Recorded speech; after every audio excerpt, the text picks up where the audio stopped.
तो ये तो बहस ही ख़त्म हो गई है कि ये सीटें को पीपल्स पार्टी या नून को जानी है। अभी तक का जो कंसेंसस इमर्ज हो रहा है, जो चीफ जस्टिस साहब ने भी आज कहा है कि इलेक्शन कमीशन ने उनकी जो ऑर्डर है उसको गलत इंटरप्रेट किया है और सिंबल लेने का मतलब ये नहीं था कि पार्टी ख़त्म हो गई है। अच्छा, अब क्या हो रहा है? अब लोग ये कह रहे हैं कि जिन उम्मीदवारों ने अपने फॉर्म जब फिल किए थे, अपने जो नॉमिनेशन फॉर्म, और उन पे पीटीआई से ताल्लुक़ लिखा था, वो पीटीआई के हैं। तो जो ये लोग जो एमएनए बने हैं इन नॉमिनेशन फॉर्म्स के ऊपर, वो सारे तरीके इंसाफ ही के कंसिडर किए जाएंगे, या इलेक्शन कमीशन का जो फैसला बाद में आया था कि नहीं ये इंडिपेंडेंट है, या ये इंडिपेंडेंट कंसिडर किए जाएंगे और सुन्नी इत्तेहाद काउंसिल में जो है वो ये जाएंगे। अब मेरा ये ख्याल है कि ये आर्गूमेंट्स ख़त्म हो जाएंगे आज, और उसके बाद इलेक्शन कमीशन का जो वकील है उसको काफ़ी सख्त सवालात जो हैं उनका जवाब देना पड़ेगा, क्योंकि अब तो चीफ जस्टिस साहब भी इस नतीजे पे पहुंचे हैं कि उनका फैसला इलेक्शन कमीशन ने गलत इंटरप्रेट किया है और तरीके इंसाफ as a political party exist करती थी, और उनको जो इलेक्शन ना लड़ने का जो हक है वो इलेक्शन कमीशन ने उनके उम्मीदवारों को इंडिपेंडेंट डिक्लेयर करके मिस इंटरप्रेट किया ऑर्डर को। उसके साथ साथ वो ये भी कहते हैं कि इंडिविजुअली बल्ले का निशान भी दिया जा सकता था, लेकिन वो जो हसन अजहर साहब ने बड़ा अग्रेसिव कमेंट, मैं समझता हूँ आज का सबसे इम्पोर्टेंट कमेंट उनका ही था। उन्होंने कहा वो जो बल्लेबाज आया था जिसको इन्होंने देना था, फिर आप लोगों ने देखा कि उसके साथ क्या हुआ। और जो अतर मिनल्ला साहब के जो कमेंट्स थे, बड़े ही मैं समझता हूँ पर्टिनेंट और बड़े स्ट्रॉन्ग जो हैं वो कमेंट्स थे। ज़्यादातर जो चीफ जस्टिस साहब तो अपने उस फैसले को डिफेंड करने में लगे रहे जो उन्होंने इंतखाबी निशान वापस लिया।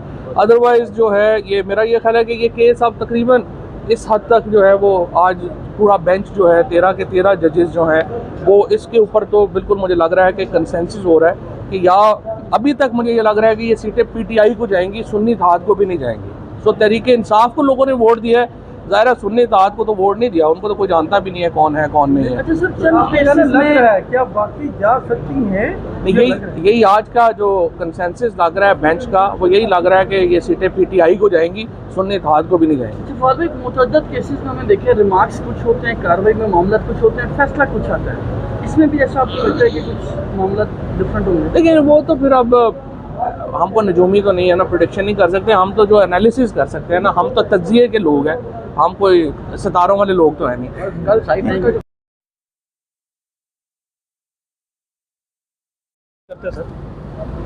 देखिए बात यह है कि इस वक्त पाकिस्तान के अंदर मौलाना फजलुर रहमान और इमरान खान, ये दो बड़ी स्ट्रीट पावर हैं, ये इकट्ठे हो जाते हैं तो फिर इस स्ट्रीट पावर का मुकाबला करना जो है वो हुकूमत के या किसी के बस में जो है वो नहीं रहता। तो इसलिए मौलाना फजलुर रहमान की बहुत इंपॉर्टेंस है, उनकी जो भी सियासी सोच है उसको लाइट नहीं लिया जा सकता। वो फिर अगर इस वक्त देखें ना, पख्तूनख्वा में तो दो ही ग्रुप हैं, या पीटीआई है, इमरान खान है और फजलुर रहमान है, दोनों ग्रुप एक साइड पे हो जाते हैं तो फिर इसका मतलब ये है कि 100% पख्तूनख्वा एक तरफ हो जाता है, तो उसको फिर इग्नोर नहीं किया जा सकता।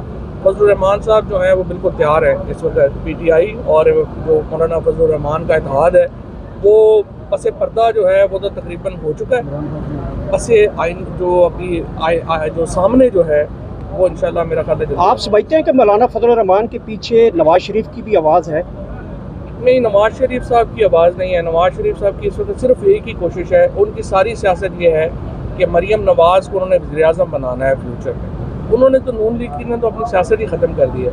नवाज शरीफ जो हैं देखिए उन्होंने कई दफ़ा मायूस किया है, मैं तो हैरान हूँ इस बात के ऊपर, जिस तरह उन्होंने पहले इलेक्शन नहीं कराए, नून लीग को बहुत नुकसान हुआ।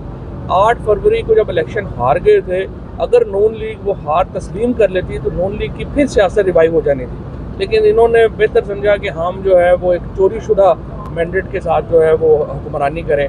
उससे नून लीग की तो पॉलिटिक्स का मुझे नहीं पता, लेकिन नवाज शरीफ की पॉलिटिक्स को तो बहुत नुकसान हुआ। और नून लीग में आप देखिएगा कि जो ही ये सेटअप कमज़ोर होगा, नवाज शरीफ फैमिली का ये ख़त्म हो जाएगी और नून लीग अब दूसरे लोग टेक ओवर करेंगे। अगर मौलाना फजलुर रहमान रहते हैं, स्टैंड रखते हैं, अपनी इसी पोजीशन पे रहते हैं, तो क्या समझते हैं कि इस हुकूमत के कितने दिन मजीद चल सकती है? ये हुकूमत जिस दिन मौलाना फजलुर रहमान ने लॉन्ग मार्च अनाउंस कर दिया इस्लामाबाद की तरफ, उसके 2 दिन बाद हुकूमत खत्म हो गई। मखसूस नशिस्तों के मामले में जुम्मत उलमा ने मुखालफत की है तहरीक इंसाफ सुन्नी इत्तेहाद को देने की।